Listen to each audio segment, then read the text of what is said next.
Hello and welcome to Your Health Reclaimed. This is your host, DrPND, and I'm really excited to have you guys today again for another episode that we're going to be discussing in relationship to blood sugar regulation, in particularly high insulin or hyperinsulinemia that it's called.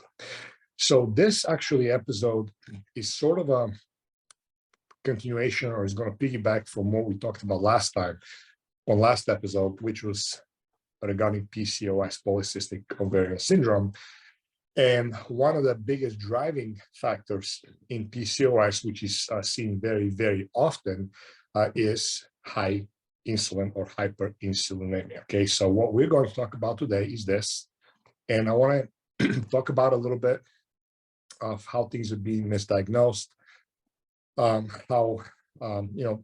generally how the process goes in looking at insulin and why it should be tested, and ultimately discussing what is optimal insulin levels, how to best find out if you have hyperinsulinemia, what are the best tests available there, and also generally what can be done to completely reverse hyperinsulinemia. High insulin is reversible, so is type 2 diabetes. So if anybody says otherwise, they are most likely not correct. I just want you to keep that in mind. Excuse me. So here we go. Now we all know that, or at least we should know, that chronically elevated blood sugar or blood glucose is a major driving factor force behind our current and ever-growing epidemic of chronic disease.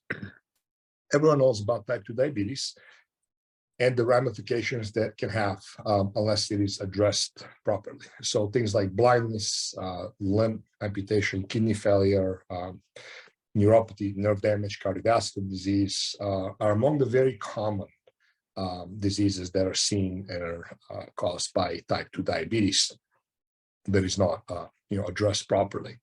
So research indicates that health can become compromised even when blood sugar, blood glucose, is below the diabetes and the pre-diabetes cutoff ranges, but it is still higher than what is considered normal or optimal.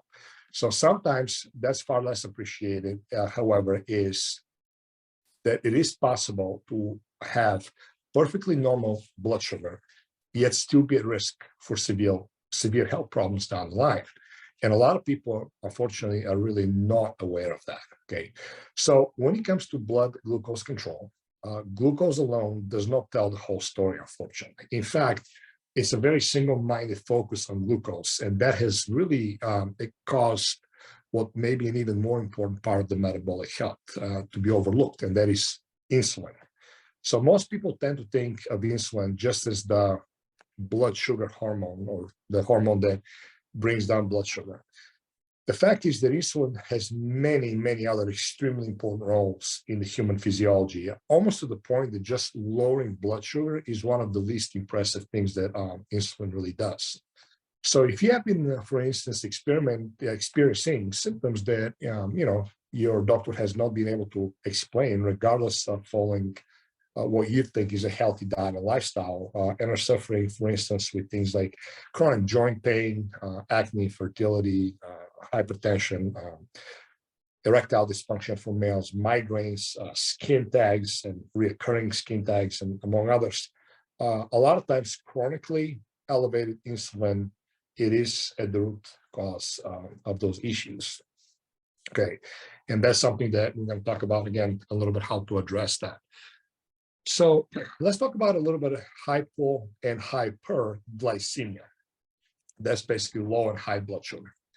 A healthy, well-regulated body keeps the blood sugar within a relatively narrow range. Okay, so usually when blood sugar is about 99, that's milligrams per deciliter on your blood test, you'll see an mg/lowercase d, uppercase L. That stands for milligrams per deciliter. The equivalent of 5.5 millimoles per liter, or mmol/L, that's the other form of measurement that some labs will use.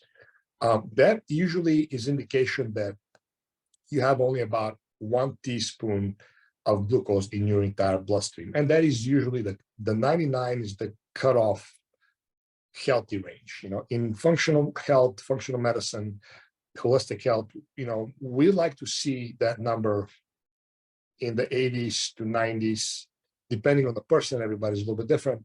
But when you start to get above 100, that's really not optimal for most people. So, kind of just keep that in mind. And we're going to discuss that in a little bit more detail.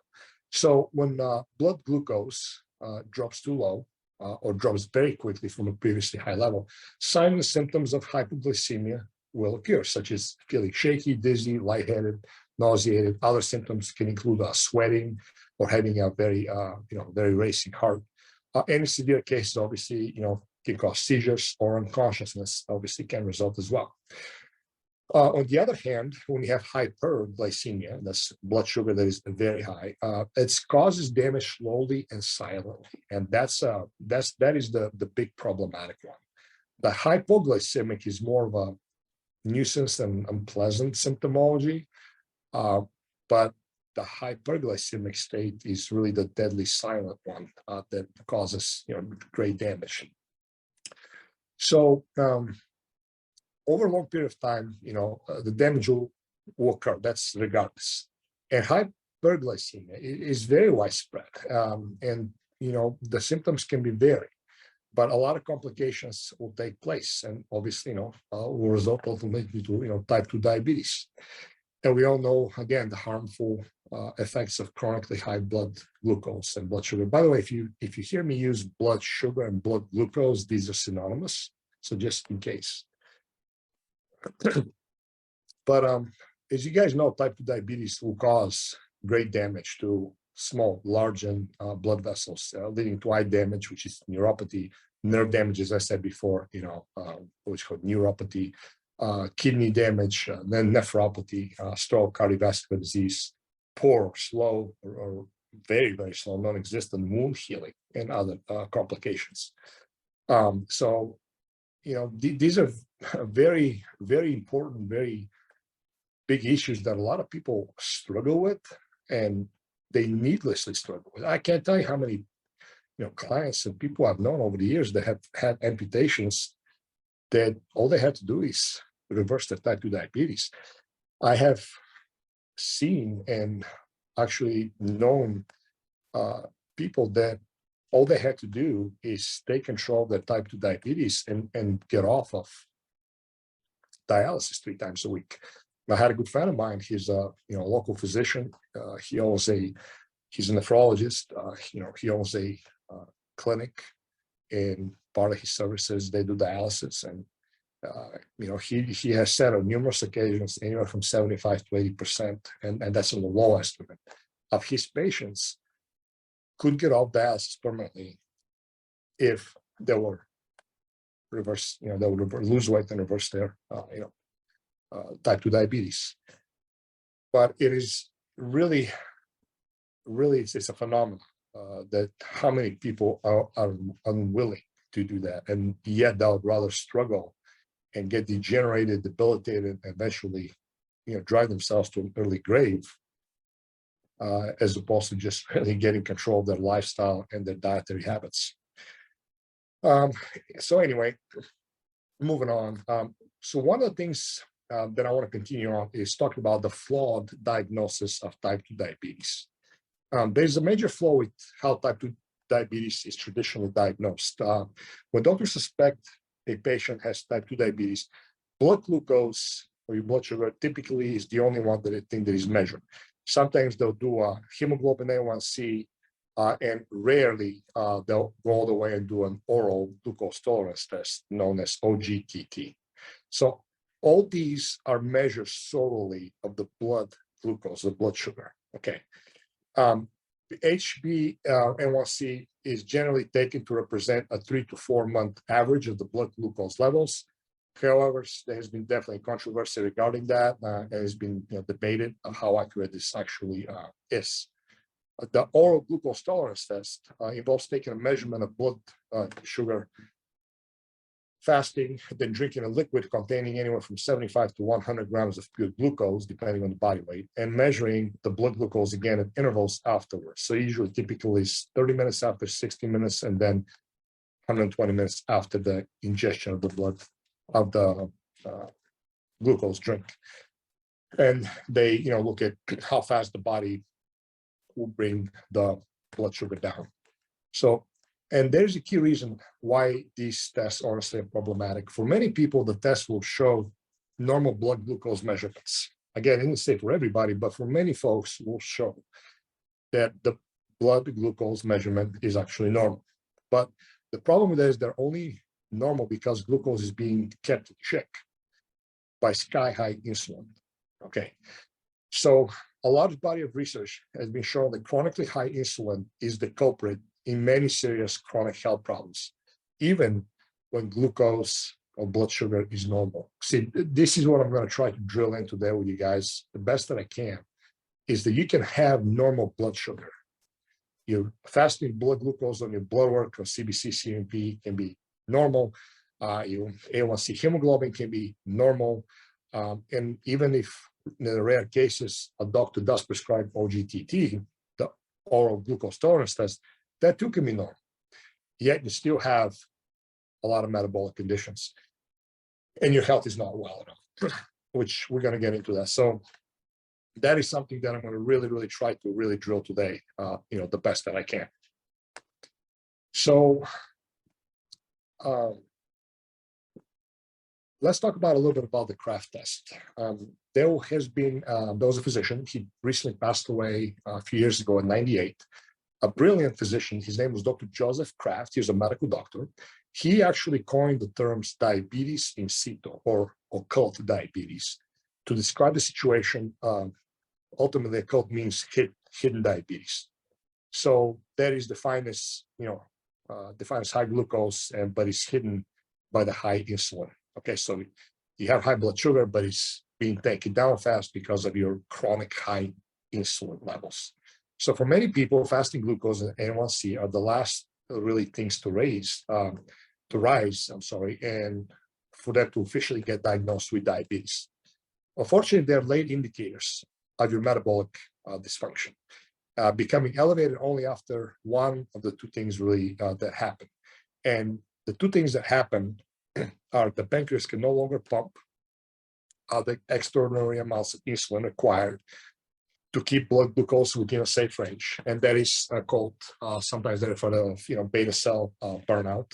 The beta cells are just unable to produce any more insulin. Or number two, the pancreas still secretes large amounts of insulin, but some of the body's cells, or most of them, no longer respond to that insulin properly, resulting in high blood glucose. So when that happens, that is called insulin resistance. So your pancreas makes the insulin in very high amounts, but your cells are not intaking it, and therefore they become resistant to that insulin. So this really explains why many people are surprised by the diagnosis of type 2 diabetes or even pre-diabetes. So everything was normal literally up until months ago, last year, his physical was normal. All of a sudden they come in, they do their normal blood routine work, and the doctor slaps them with a diagnosis, hey, you're pre-diabetic or you're diabetic. And then I go, wait a second, where did this come from? I literally was perfectly fine up until months ago, last year, whenever the last physical was. And this is the reason why, because you reach one of those two phases. Either the insulin's beta cells can no longer produce insulin, or it can happen both, that you have also insulin resistance as well. So this is how this dysfunction occurs. The thing is that a lot of doctors have been fooled into the false sense of security by glucose measurements that fall within the normal ranges for years, perhaps again decades, because insulin wasn't being measured, and something that it should have been measured in the first place. So Dr. Kraft, as we talked about, his research indicated that this situation, which is normal glucose due to high insulin, is much more common than it really is recognized. So as we'll see soon a little bit here, I'm going to show you the long-term effects of chronically elevated insulin are staggering. Type 2 diabetes is merely the tiny exposed tip of an enormous iceberg of devastating metabolic dysfunction that remains hidden to the conventional allopathic medical world. And ultimately, this is why we're dealing with this insane amount of chronic disease that we're seeing in our country and pretty much every westernized country in the world, give or take. I mean, when I go to Eastern Europe, last year we were there with my wife, and I cannot tell you the poor state of health that was present in the people there. I mean, it's absolutely insane. Now they're actually, in my country, the death rate as of last year was actually almost twice the birth rate. It was insane. And I'm not talking about, natural healthy, aging and natural death. It's people die from, rampant amount of chronic disease. So it's a big problem, and I really, really hope I do a good job to a point that you guys can understand that principle and really do something about it. Okay, so let's talk about chronically high insulin. So having come from a checkup where, their fasting glucose and A1C were normal, many people get a clean bill of health with regards to the risk of type 2 diabetes. Again, they might have even gone as far as the physician ordering the oral glucose tolerance test and say, hey, you're normal, everything is great, you're fine, I'll see you next year. But what if they know something isn't right? A lot of people have a feeling, I don't really feel the best, or perhaps they might not feel the best, but because they were told everything's normal, they think, what's really in my head, who knows? And some people, honestly, generally speaking, without knowing better, they think they feel better. But, there's a fire brewing. And it's only a matter of time until it explodes, okay? For instance, a lot of people struggle to lose weight despite exercising and eating a healthy diet, or what they think, at least, is a healthy diet, regardless, is a lot better than what they used to do. So relatively speaking to what they are used to and how they change with diet and exercise, regardless if it's not really the most optimal for them, they still should lose something. But a lot of times they keep gaining, and at best, they stop gaining, but they don't lose anything.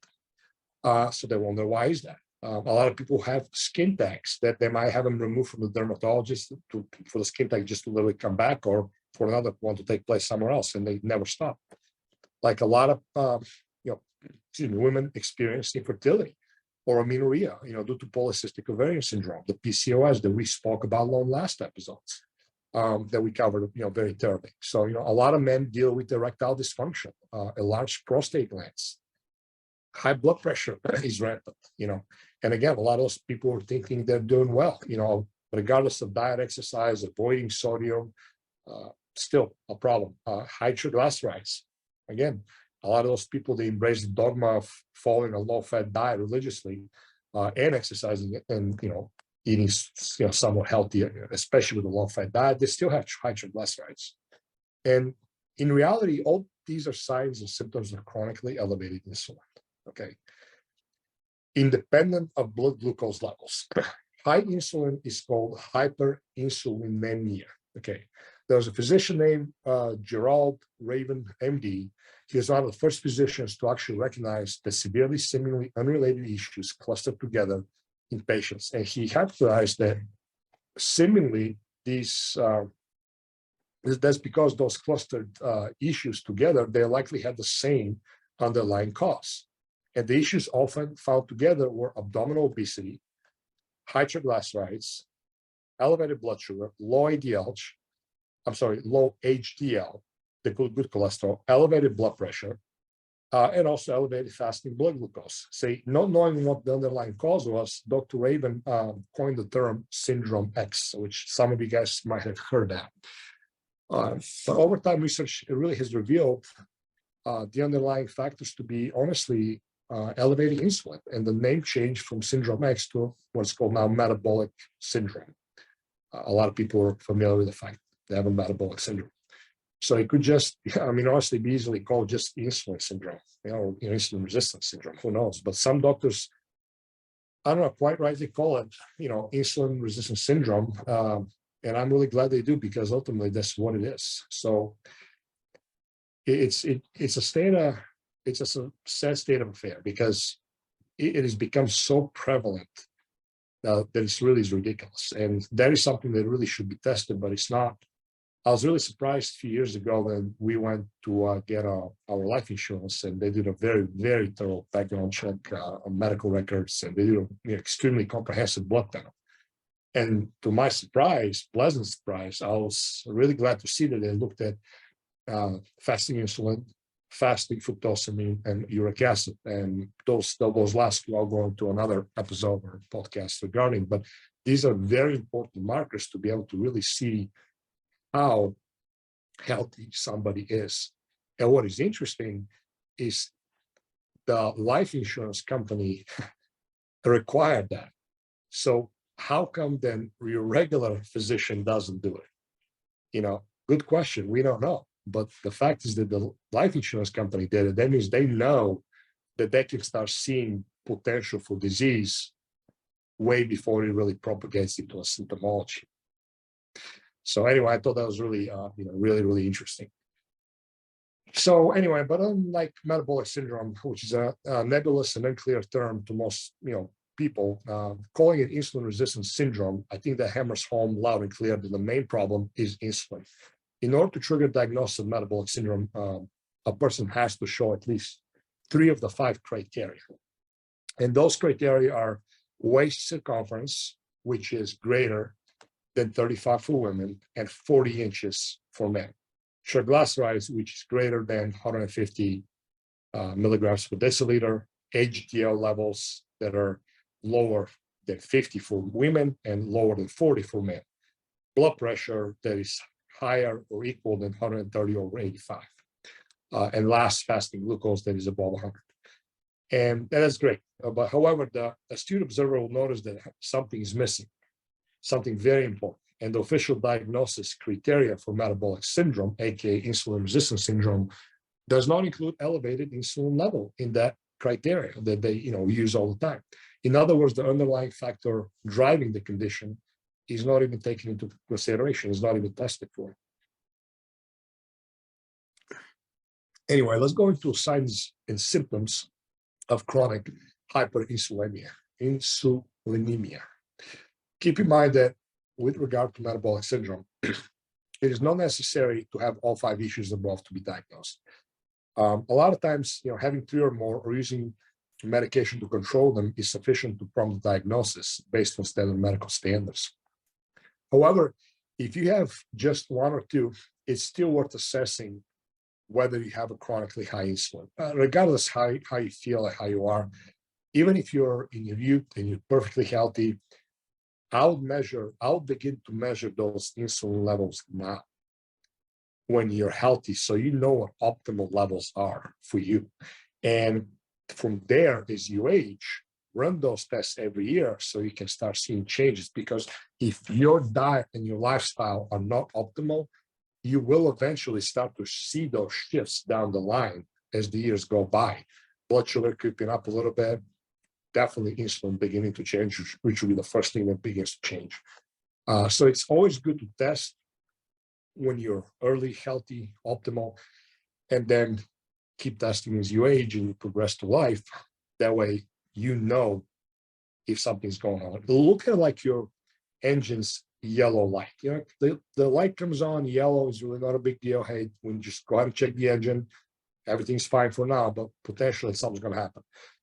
When the yellow light begins to blink, that's usually saying, okay, you really need to check things out. But when it comes red, especially blinking red, things are about to bust, things about to break. And that's when, you really should have been paying attention to that steady yellow light way back, because it's so much easier to prevent something or even reverse something when it's the low-grade initial stages, as opposed to being deeply rooted and chronically, in there. So here are some of the conditions that are really associated with chronic high insulin levels.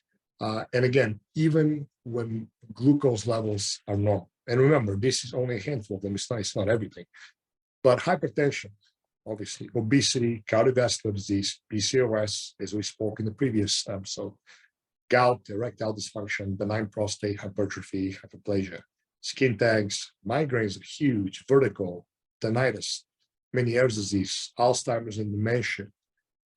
Sometimes something else to keep in mind, I'm sorry, is that while insulin resistance is often associated with being overweight or obese, millions of people are at a very normal body weight or within at least a healthy body mass index, okay? Many have chronically high insulin, and they still are at a very serious risk for health problems, even though, again, their body mass index or their health and their weight, so in general, is very normal. So, honestly, research even has names for situations when there are clear signs and symptoms of metabolic dysfunction in people at a normal body weight, what is called normal weight obesity, or metabolically obese normal weight. And thus, while a slim and trim physique might look nice on the outside, it's no guarantee of health on the inside. A lot of people have heard or might have heard the term TOFI. It's a kind of casual synonym. It stands for thin outside, fat on inside. Basically, the person looks good and they're thin on the outside, but on the inside they're not good. They actually have adipose tissue. A lot of times, that's a classical example of a male that is slender and thin and well functioning, but they have this little, almost like a pregnant hard belly that is protruding. And even, there's no visual subcutaneous body fat, and the person is lean. It can a lot of times be actually even muscular. But that's your typical, TOFI scenario. And you see that in different levels all the time, but weight, it can be very deceiving, especially for older adults, particularly women, because a lot of times a woman, and again, a man, but in women primarily, it can be the issue of sarcopenia, loss of muscle mass, and also osteopenia, which is the predecessor of osteoporosis. So people that are unhealthy, they might have their weight being within a 5-pound range from their high school, college days, and they're well healthy, genetically well put together. And then as they age, 20, 30, 40 years down the road, I weigh the same or very close to it. Okay, great, but you look completely different because now you put on body fat, you lost precious muscle mass, which, by the way, makes a big difference in how blood sugar responds and your blood sugar in general, but also loss of bone mass. So, a lot of issues can really happen if things are not really caught on time and prevented when they should have been. So let's go ahead and go in a little bit more detail of some of the issues with hyperinsulinemia. So again, after all, not everybody's going to have cardiovascular disease, gout, migraines, hypertension, or enlarged prostate, or is going to be obese. But what individuals with these conditions do have most likely is chronically high insulin. Okay. Obesity is often considered a risk factor for type 2 diabetes or metabolic syndrome, but this orientation ignores the millions of type 2 diabetics and metabolic syndrome patients who are not obese, not even overweight, again. So all the other conditions listed above occur in many people of all sizes. And honestly, more progressive medical professionals are beginning to see excess body weight as a symptom rather than a cause of metabolic dysfunction, meaning that they thought that obesity is what caused type 2 diabetes and other heart disease and other problems, as opposed to no, obesity is just part of the symptom and a part of the symptoms of the actual root cause of the problems. And that is very true. In functional medicine, holistic health, absolutely. Obesity does not cause directly type 2 diabetes or heart disease or any of that. It can be a symptom along with them, but it's not the cause of it. Let's see. So I'm looking at my notes here. So insulin, is an anabolic hormone. It's very, very important to understand that. It facilitates tissue growth, includes growth of adipose tissue and fat cells. So also is directly anti-lipolytic, what it's meaning that it inhibits the breakdown of stored body fat. That is why some people find it extremely hard to lose weight, even on low-calorie diet. If most of those calories come from carbohydrates, especially refined carbohydrates. People who have inordinate insulin secretion in response to dietary carbohydrates usually find themselves trapped in what is called a futile cycle of eating carbs, eating carbs, burning carbs, with burning fat never really entering the equation. So when people talk about burning body fat, that's called lipolysis, and that is the breakdown of adipose tissue to be used in the cell of the mitochondria for fuel. And that's ultimately, you start to use that energy, therefore reducing the body fat stored. Well, when insulin is continuously high, it'll never happen. There's another hormone called glucagon that when that is low and insulin is high, you never enter into the fat burning cycle, into, people call it ketosis. But insulin has to be low and stable for glucagon to be high in order for you to be able to start to utilize your fat, your stored adipose tissue for energy, whether it's the visceral fat and or the subcutaneous body fat. So basically think of chronically high insulin like a security guard outside the fat cells, ensuring that no fat can escape and therefore be utilized as energy, if that kind of makes sense.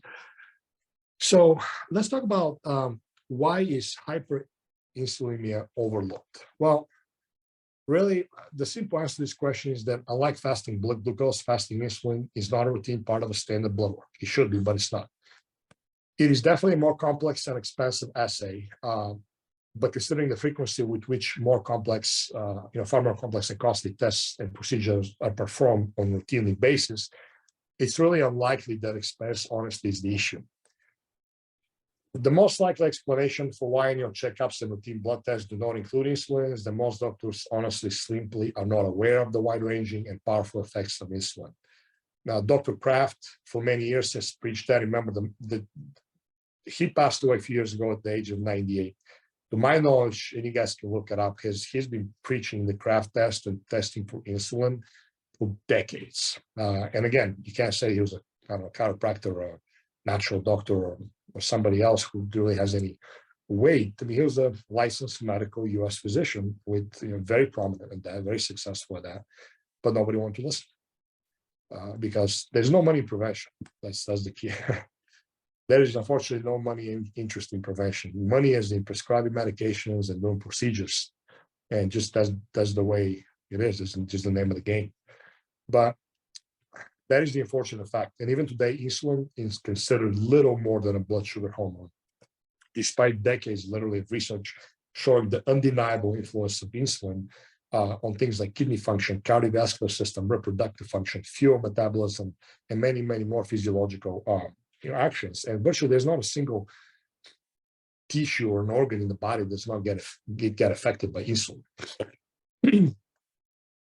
Anyway, as is true for glucose, there's almost, again, really no organ, gland, or tissue system that is not adversely affected by chronically high insulin levels. Insulin's roles in the, in the etiology of so many illnesses has led research to say that, high insulin is the cornerstone, of unifying theory of chronic diseases. And that is very true. That has been known for a very long time. Well, that, of course, why the blind spot?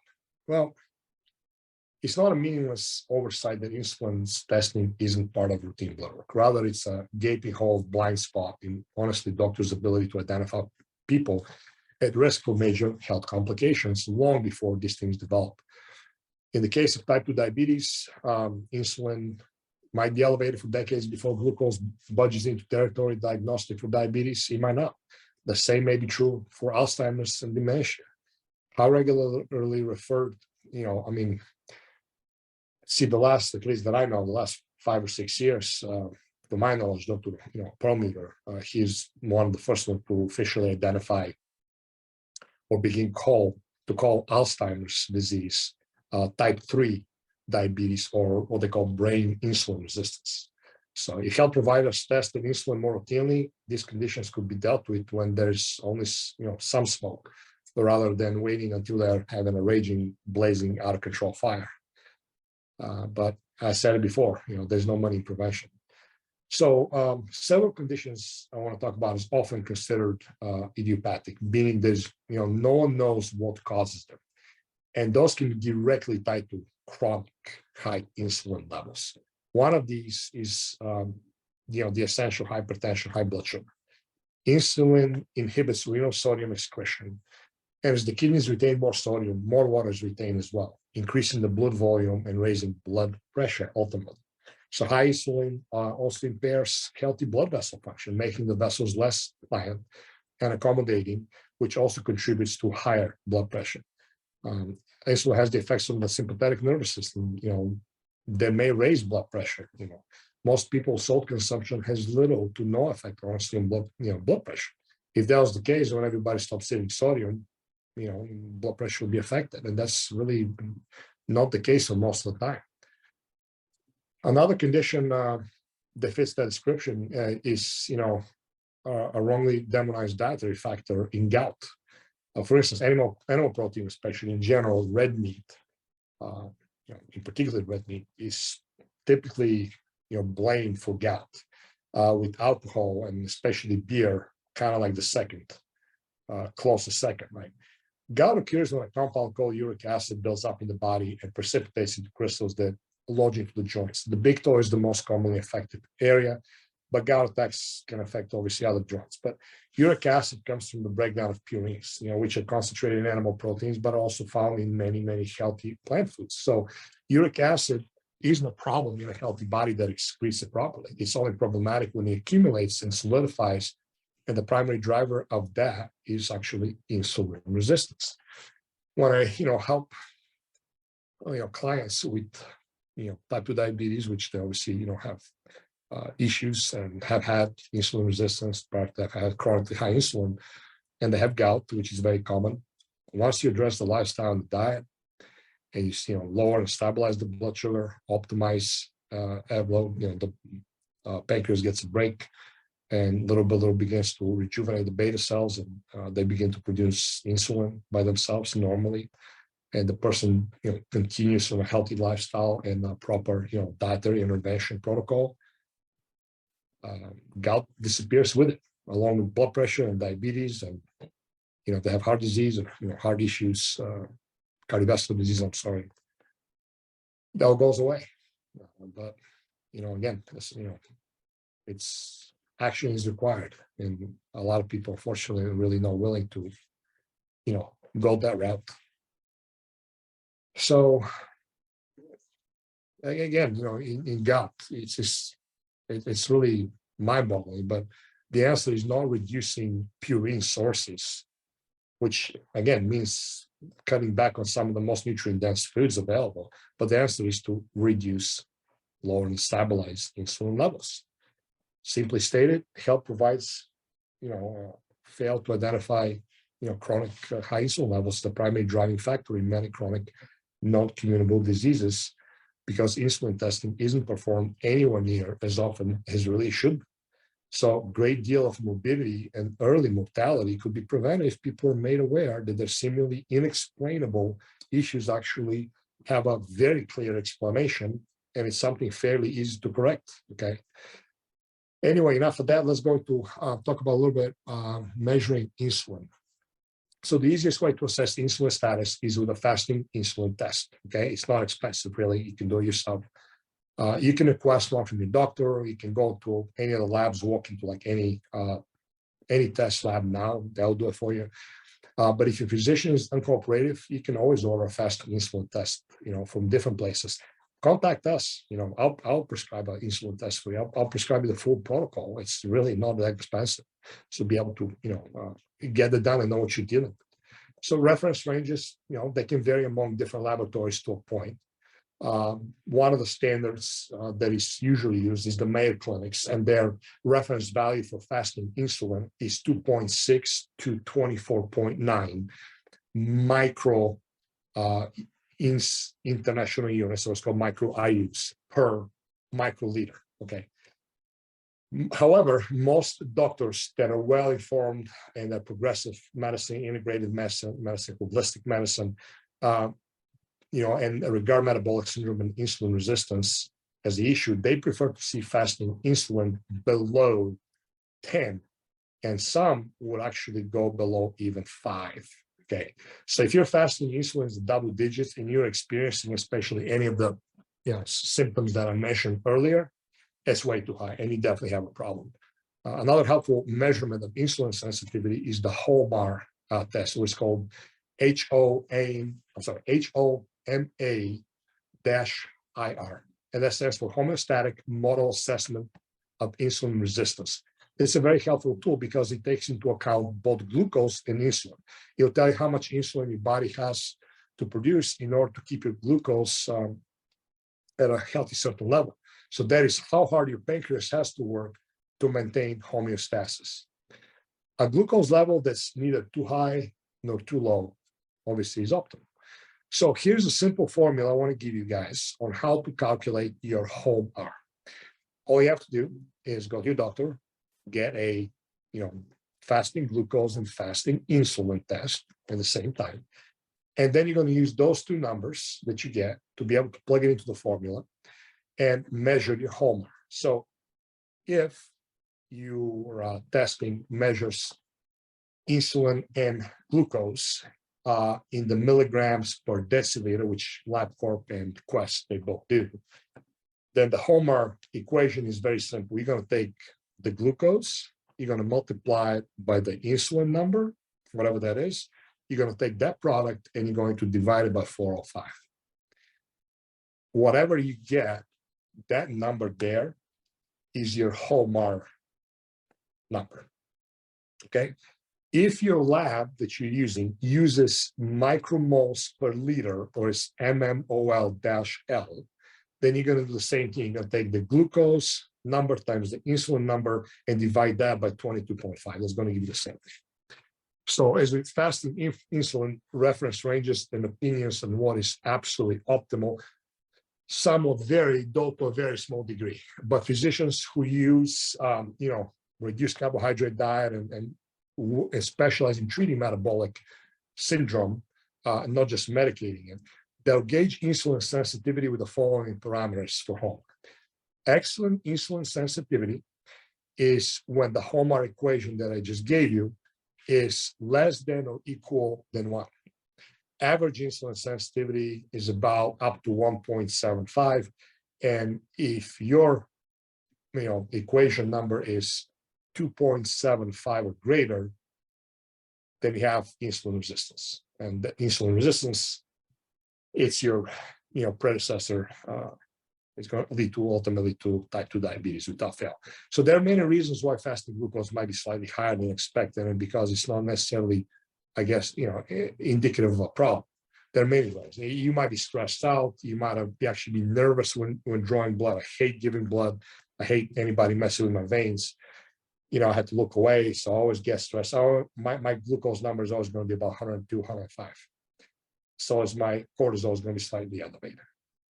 But that's ultimately, if you're only looking at that, by default, you're going to say, well, I see, you're pre-diabetic, or you might be even diabetic. Not the case, because my insulin is very stable, very low. So when I do my HOMAR, I'm below 1. Okay. So you really have to know what you're doing. And you owe it to yourself to know. See, because the worst thing you're going to go in there, and I can't tell you how many times I had people that they said, well, I got diagnosed with pre-diabetic. Okay, well, show me your blood, or show me what caused that diagnosis. Literally, the physician was basing it off of a single number, and that is the fasting glucose. And now the paranoid person, the guy or the woman, they started stressing out of their mind because somebody told them that they're diabetic or pre-diabetic. That's ridiculous. I mean, that's doing a disservice. So, we ran the glucose, we ran the fasting insulin, we ran the fructosamine, we ran the H1C hemoglobin. And turns out, the person is not diabetic at all. It's actually very normal. But what ended up happening is nobody asked them. Just like me, they hated venipuncture. If somebody, drawing blood from your vein, really nervous. They got aggravated on the way to the lab in the morning because, traffic was really bad and somebody cut them off. So they got the blood sugar up because, got the blood pressure up from, cortisol release, so getting aggravated. And guess what?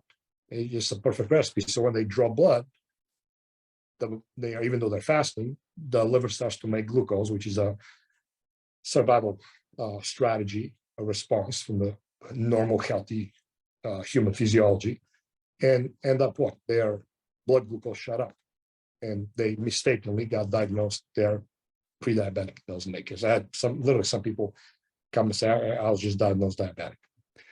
And that was definitely not the case. So you have to know what you're looking at, and you have to know, really the truth.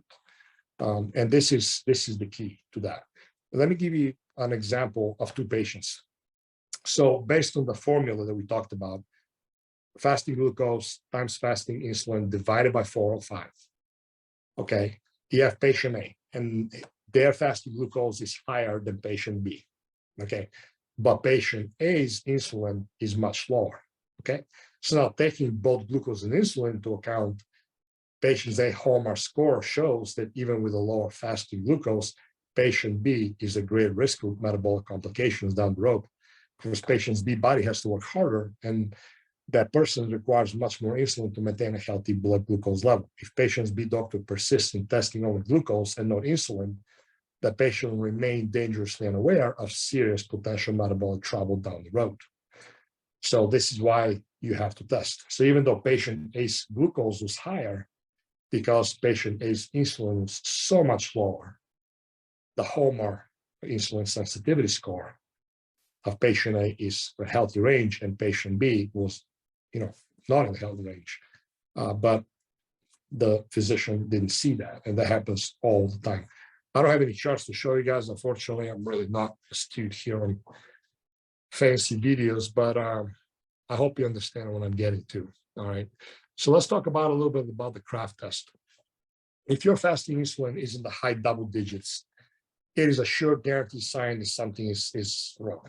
Okay. However, if your fasting insulin is normal, it doesn't automatically mean that all is well either. As with blood glucose, in some people, the fasting level is normal, but it raises very quickly after meals and takes a long time to come back down to the baseline level. So in some people, it might not even come down fully before the next meal. So in such cases, it is possible to have a fasting insulin level in the optimal range, but have high insulin throughout most and the rest of the day. So in most people living with the signs and symptoms of hyperinsulinemia or high insulin, fasting insulin will be elevated and no further assessment will be needed. However, there is also the potential in smaller population that if your fasting level is normal, yet your body is giving you clear signs that you have high insulin, you may want to consider what is called the Kraft test. That, again, that's from Dr. Joseph Kraft. The test is a variation of the oral glucose tolerance test, and is named after, again, Dr. Joseph. And he, the physician that I mentioned earlier, he pioneered the research identifying the harms of the chronic high insulin state in people with normal glucose. And unfortunately, very few people actually listen to him. So unlike the conventional 2-hour oral glucose tolerance test, which only measures glucose, the Kraft test also measures insulin and is extended not to 2 hours, but to actually 5 hours. So this is where the Kraft test shines, honestly, because these two small changes, the insulin and the 5-hour sequence is posted too, provides that valuable information that you won't get from a standard OGTT test. So remember, details matter. They always have and always will. So it was to performing thousands of these literally modified oral glucose tolerance tests that Dr. Kraft ultimately uncovered the staggering scope of diabetes in situ. There's the developing of diabetes, the result of dangerously high insulin in people with normal glucose levels. And ultimately, you can literally see people developing the diabetes way, sometimes decades before they actually become officially diagnosed. So the Kraft test is really not recommended if you feel well, are well, you're satisfied with your health, your body composition is great. However, I always do recommend that people, if they're in the optimal health state in their life, run a Kraft test so they have a great baseline of health. Therefore, if things change over time, they know, how to refer. Obviously, if you're not happy with your health, if you feel like you're doing, all the right things, relatively speaking, but still you're trying, yet you still struggle with those signs and symptoms and conditions, knowing, these are most likely, some if not all of them, are driven by high insulin. So it might be just worth seeing your glucose and insulin in action together. I mean, at the very least, and do the hallmark insulin resistance test and see. We begin with that, okay? But just think about your health. And again, the point of these episodes is to really push you guys to think about optimal health. What is optimal health? What is it's a lot easier to prevent something in the first place. It's even a lot easier to reverse something in the initial lower end stages when it begins, as opposed to when it begins to be deep-rooted, long-standing, chronic disease. So always, refer to that. What is optimal? What can I do to learn? What is optimal, and what can I do to take control of my health? Because I promise you this, unfortunately, most of standard, the medicine and the allopathic mode of care is excellent for acute conditions and trauma especially, but they do little to nothing for prevention and for optimal health. So let's wrap this up here, because I know you guys are probably getting a little impatient. If your insulin is high, what to do about high insulin levels, all right? So if your insulin is high, there are many strategies to lower it. So one is reducing immediately dietary carbohydrate intake. Okay, that is one of the things that honestly is extremely effective, especially in short term, and for this purpose, to be able to begin to reduce insulin. Before I go into more detail here and the other factors, I'm gonna make some blatantly clear. When I say reduce your carbohydrate intake, I'm not talking about go ahead and reduce your processed carbohydrate intake, breads and pastas and cookies and cakes and pastries and all this other garbage, including sugary drinks and high metabolic poisons like diet sodas and regular sodas and so forth. These have to be eliminated completely. Like without fail. Like there's no, I'm going to go from a box of Oreos a day down to like 2 or 3. No, there's not. It's out. Okay, so processed food has to go. That's going to be anything made with white, bleached, refined flour, highly refined industrial seed vegetable oils like soy, cotton, canola, sunflower, safflower, and so forth. And any and all forms of refined sugar, especially high fructose corn syrup. Okay, so I got to be blatantly clear here and tell you again, I'm not talking about reduce your junk food intake if you're eating junk food every day, which a lot of you do, unfortunately. You have to eliminate that completely and utterly, okay, like all or nothing, black and white, and at the same time, reduce healthy carbohydrate intake. What is healthy carbohydrates? Well, potatoes, sweet potatoes, yams, non-glutinous grains, especially, teff, millet, quinoa, oatmeal, rice, white rice or brown rice really makes no difference. But these have to be reduced, okay? Generally speaking, depends on the person, depends on their activity, but, less than 100 grams, at least less than 150 grams of total carbohydrate per day is essential. That also is going to include fruit too, okay? So that is very important. And that's what I mean when I say reduce carbohydrate intake. You have to take out all the processed food completely, and reducing the carbohydrates only refers to actually healthy sources of whole food-based sources of carbohydrates. Now, not everybody, you have to note and be appropriate to insist that not everybody everywhere has to cut back to extremely low ketogenic levels of carbohydrate consumption to prevent chronic hyperinsulinemia, diabetes, and so forth. Okay, not everybody needs to do that.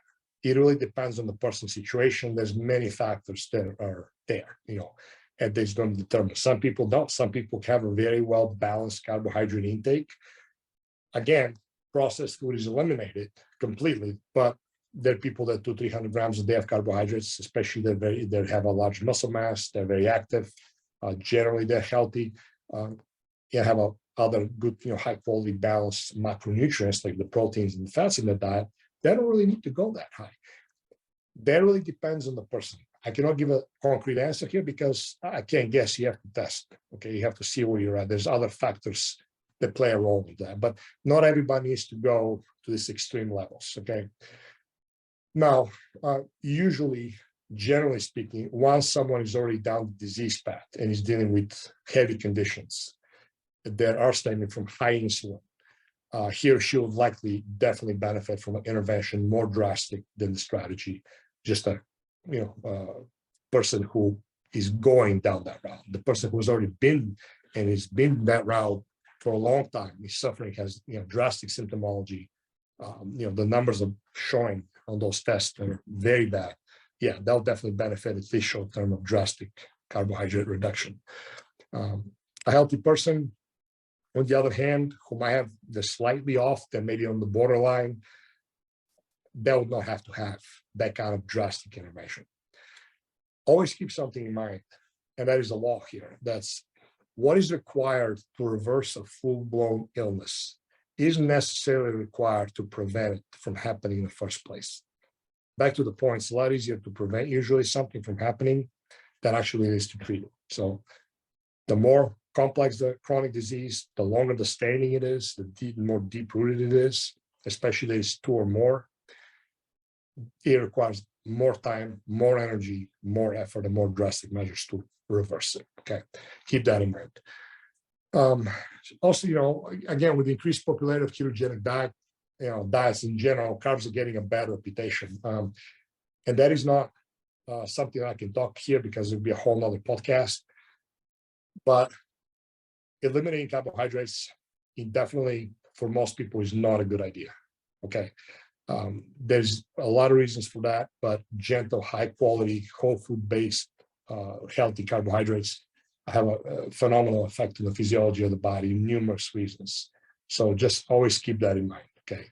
Because a lot of people going to the school of full-blown ketogenic diets, absolutely no carbohydrates, and that's not good either.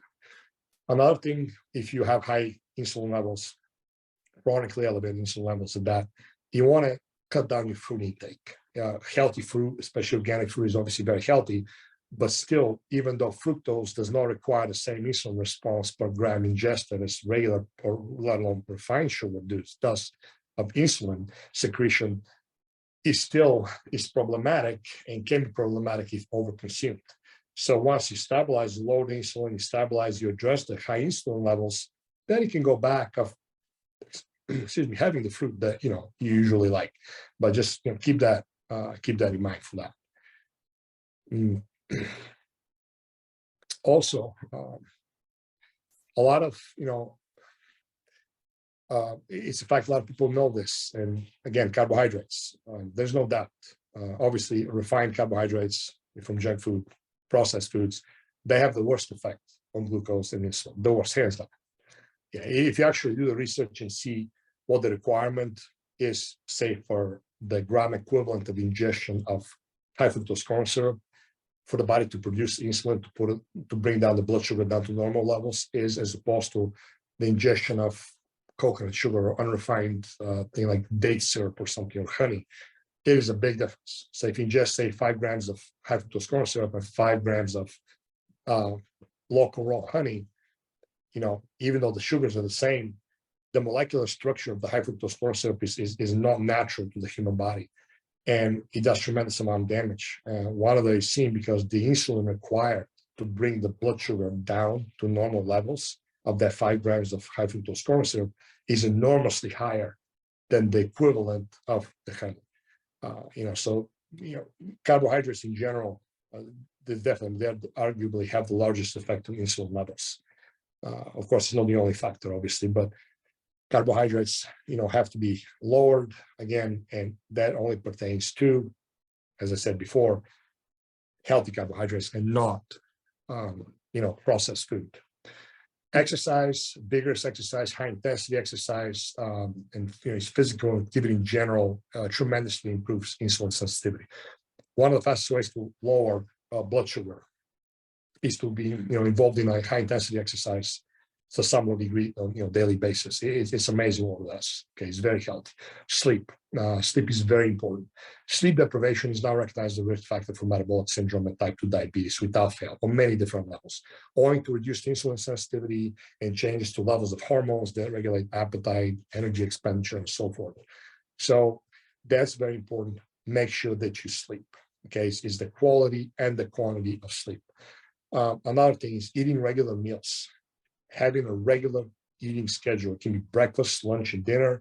It can be just 2 meals a day, but not having your body keep guessing all the time, having regular meals. A lot of them, it can be 4 meals a day. That's okay. It just as long as they're regular and structured properly. A lot of people, ask about intermittent fasting. Intermittent fasting can definitely be a great help for reducing insulin and improving blood glucose levels. Again, that's only if you actually remove the processed food from your life and your diet completely. And we only talk about eating wholesome foods, but intermittent fasting can be very effective. It's another tool that you can add to your toolbox. Usually, the simplest way is to fast for 16 hours and have like an 8-hour window. For example, you might sleep 8 hours or so, not eat breakfast, obviously hydrate really well, and eat lunch or somewhere around there, and then another 5, 6, 7 hours later, eat another meal, like your dinner. And again, those have to be no processed foods and really well balanced. So that's another effective strategy to be able to really reverse that. Full-blown fasting or water fasting for days on end, even a few days, that's not something you want to do by yourself unless you know what you're doing, because there's a lot of other complex issues that are in play nowadays, and people can get in trouble. So just keep that in mind. Another very important thing is doing a food sensitivity test, knowing what IgG immune response is, okay, and not food allergy, but food sensitivity test. You might be eating a healthy diet, things like organic broccoli and berries and chicken, turkey, whatever. But if you're sensitive, especially if you have severe sensitivity, that's adding chronic inflammation, and it does affect, or it can affect, blood sugar levels and insulin response. A lot of people don't know this, but that is a very, very big truth that is very prevalent. I say in my practice all the time. People eat really structured, well-balanced meals, but because they have GI issues and they have insulin sensitivities, their blood sugar fluctuates and the insulin response fluctuates quite a bit. So that's a very, very big and important factor. Food sensitivity testing. Another one is look at your gut, look at the gastrointestinal health. How's the structure and function of your gut? That's extremely important. Do a special test. It's called the GI map DNA stool test. It's a very comprehensive test that looks for many markers, inflammatory markers, looks for pathogens, looks for dysbiosis, digestive enzymes, and so forth. That it really can make a big difference when you address. Also, again, you can do the Kraft test. The Kraft test is something that, unfortunately, it's very hard to find. Very few labs do it. A lot of times you actually have to be at the place to do it, the lab itself, and it's not something that easy to find. We do offer the Kraft test. If you guys like, contact us, and that's something that we can do for you. We can do the GI map test, stool test. We can do the IgG immune response, food sensitivity test. Again, these are things that really easily can, you can see where you're at on many different levels, not just regarding insulin sensitivity. If you just want to use the glucose, fasting glucose and fasting insulin test, again, we can help with that as well. But, know what you're dealing with, know yourself, know the issues you have, know where your numbers are. It is important. It does make a difference. So just to kind of recap things here, basically, when it comes to metabolic health and proper glucose regulation, blood glucose tells only small part, okay, of the tale. Even when blood glucose is normal, chronically high insulin exerts a powerful influence over just about every single organ and tissue in the body, right? The kidneys, the brain, the reproductive system, the cardiovascular system, and more. Don't let a normal glucose level check trick you into thinking that everything's fine, especially if your doctor tells you so. Especially if you know that you don't feel your best. Okay, you gain weight, you can't lose the weight, you don't sleep the best, you don't feel the best. So stay on top of your long-term health. Have your insulin levels checked periodically, along with with your fasting insulin, and take precaution to take care of your health. All right. So I'm going to go real quick over to just real quick of the key points that we talked about, because I know I talked a lot and I don't have any graphs or charts, but if you guys catch that, at least you know where we stand. So again, chronically high insulin, hyperinsulinemia. That is the culprit in many serious health problems, even when blood glucose is normal. Okay, there's not a single organ or gland or tissue that is not affected by chronically high insulin. Blood glucose or blood sugar measurements may appear normal because glucose is being kept in check by the sky-high insulin. Normal glucose due to high insulin is much more common than people recognize, and it's a problem. You got to test to know. Don't guess, don't hope, test.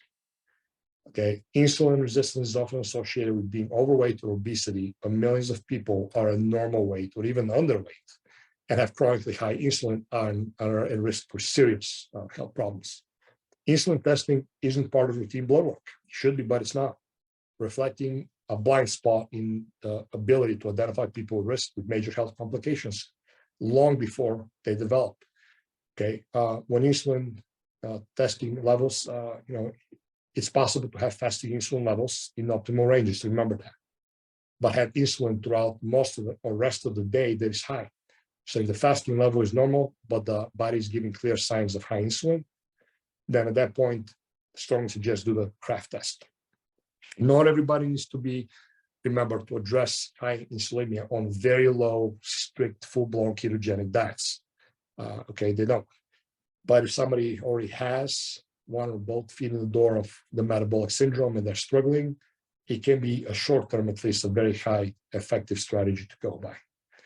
Remember sleep. Sleep is important. I'm going to do a whole nother talk on sleep, and I cannot tell you, people think it's easy. It's not easy. That's why you have a sleep epidemic. If you don't believe me, do the research.